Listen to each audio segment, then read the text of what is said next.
The bioluminescent canopy of Viridian Prime cast dancing shadows across Akim's silver skin as she pressed herself against the massive trunk of a crystalline tree. 3 cycles had passed since her father, Emperor Jarkon, had condemned her to this forsaken wilderness.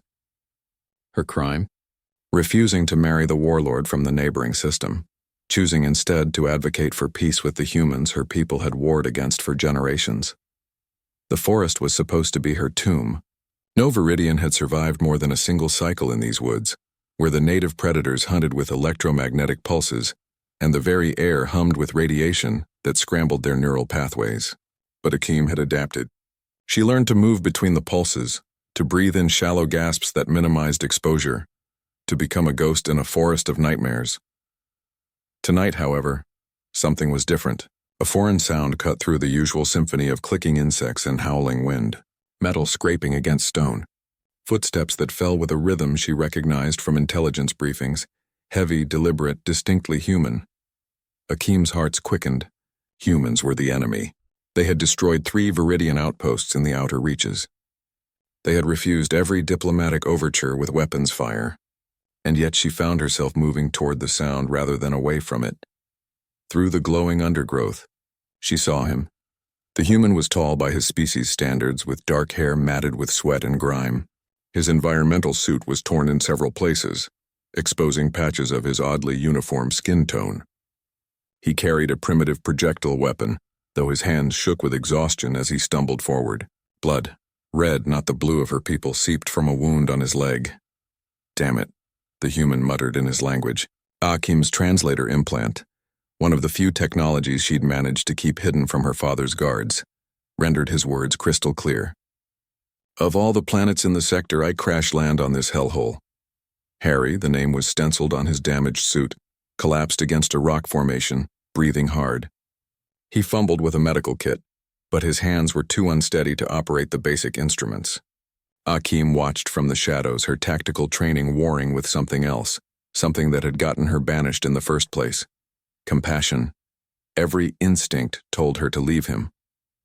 Let the forest claim another victim. Let the war continue as it always had. But she had spent 3 cycles surviving alone, and the sight of another sentient being, even an enemy, awakened a loneliness she had tried to bury. Akim stepped into the clearing. Harry's weapon was up in an instant, trained on her chest despite his trembling arms.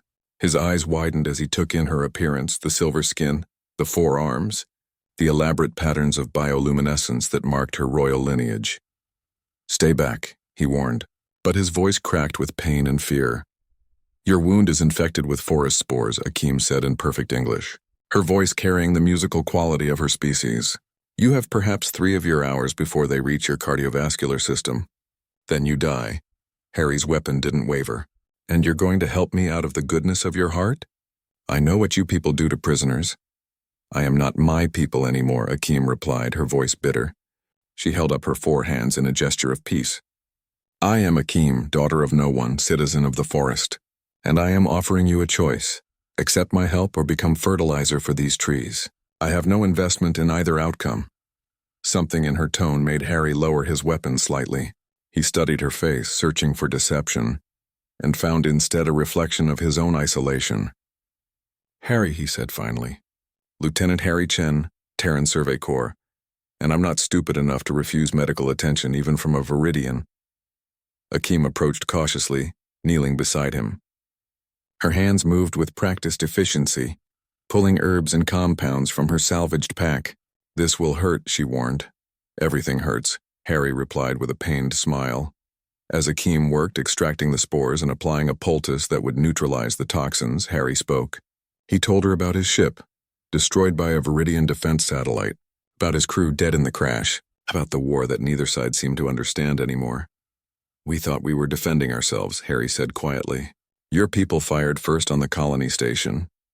"Because your people violated the neutral zone," Akim countered, but without heat.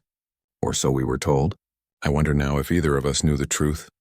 Silence fell between them, broken only by the sounds of the forest and Harry's occasional hiss of pain. When Akim finished, she sat back on her haunches, exhausted. The work had drained her limited reserves. "Why did you help me?" Harry asked. Akim was quiet for a long moment, her bioluminescent patterns pulsing slowly with her thoughts. Because I am tired of death. I spoke against this war in my father's council. I argued that humans and Viridians could find common ground, that we were not so different. For this I was called a traitor and cast out. Harry looked at her with new understanding. You're not just any Viridian. You're the princess. We heard rumors about an heir who disappeared. I am no one's heir, Akeem said firmly. That life ended when I entered this forest. Maybe, Harry said, struggling to sit up straighter. Or maybe that life just changed. My ship's distress beacon activated before I crashed. If I know my people, they're already mounting a rescue operation. If they find me with you, alive because of you, they will kill us both for fraternizing with the enemy, Akeem finished. Or, Harry said, his eyes bright with possibility despite his pain, we give them a reason to reconsider. An alien princess and a human soldier, surviving together in the deadliest forest on Viridian Prime. That's one hell of a story.